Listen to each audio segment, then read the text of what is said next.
Sport has been described as a vehicle for the development of life skills. This work was from Petipas et al. 2004. However, participation in sport doesn't automatically develop life skills. Life skills need to be taught and fostered through their players' experiences within football. A quote from a coach that took part in the PhD study in 2012 can be quoted as, "The nature of our role and the environment allows us to teach the lads without them really knowing it. They just think they're learning about football, but actually we're teaching them more than that. We've got a great tool in football as a way of teaching other things." A task for you now. I'd like you to consider the following 3 questions. Feel free to discuss these if you're working in small groups, or make notes if you're working individually. 1. Who would you consider to be the key people in the development and support of life skills? 2. Why are life skills important? And 3. How do you develop life skills as a coach?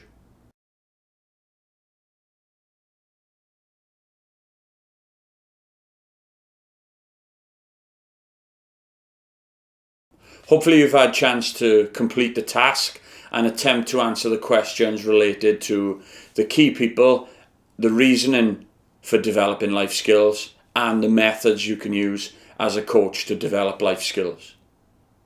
Identifying the key people within life skills, the PhD study in 2012 identified coaches, the player themselves, their peers, their parents, their teachers, and other family members. Now looking at how does your role as a coach help develop these life skills, it's important for you to consider the knowledge you have, the consequences of developing these life skills.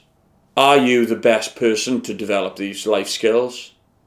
And any barriers that are in place that may impact upon the development of those life skills. As coaches, it's important for us when trying to develop these life skills within the social corner is for us to be a role model, for us to create a positive learning environment, to plan appropriate practices and sessions, adopt a variety of coaching styles, and ourselves being a reflective practitioner, thinking about what we've done, learning from it, and putting it into future action. As coaches, it's important for us to consider how our message is received by players. So from the 3 items that are now on screen, body language, components of speech, so maybe speed, tone, loudness, and words spoken, can you attach a percentage to how important each of these are when the player is receiving your message? As a percentage out of 100, how important is body language? How important is components of speech? And how important are the words you speak when delivering to your message to players? This task should take you approximately 2 to 3 minutes.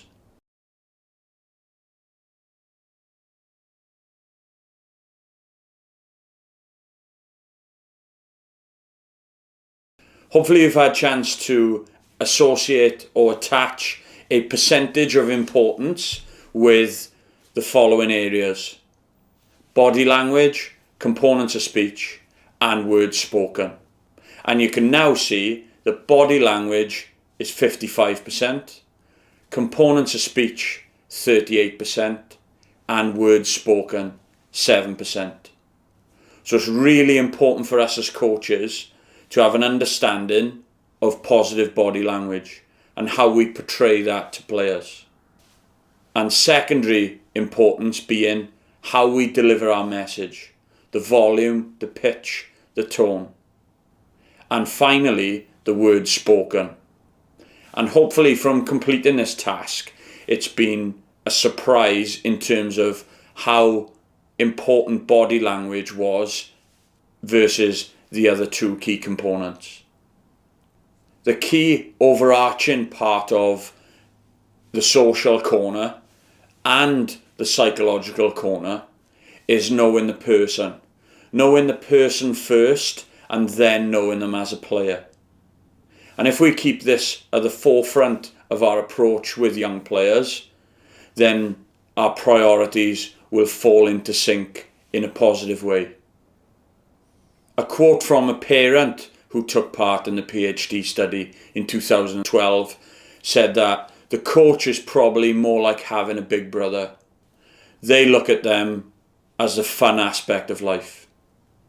Another parent is quoted as saying, "He probably really is your first boss, your coach, because you have to do everything you have to do in work for your coach.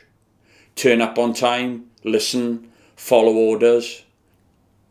A task for you to complete now.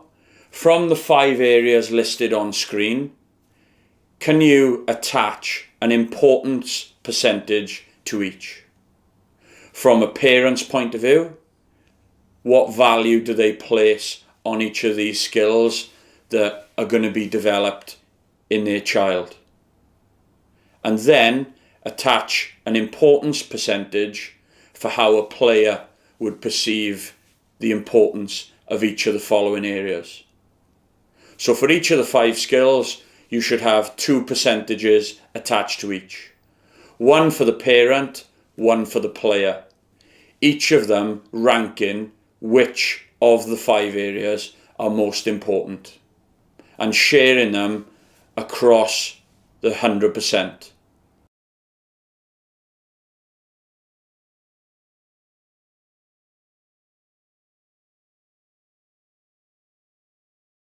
Hopefully you've had a chance to attach an importance percentage to each of the 5 areas within the life skills model, both for the importance a parent would place on each area and a player.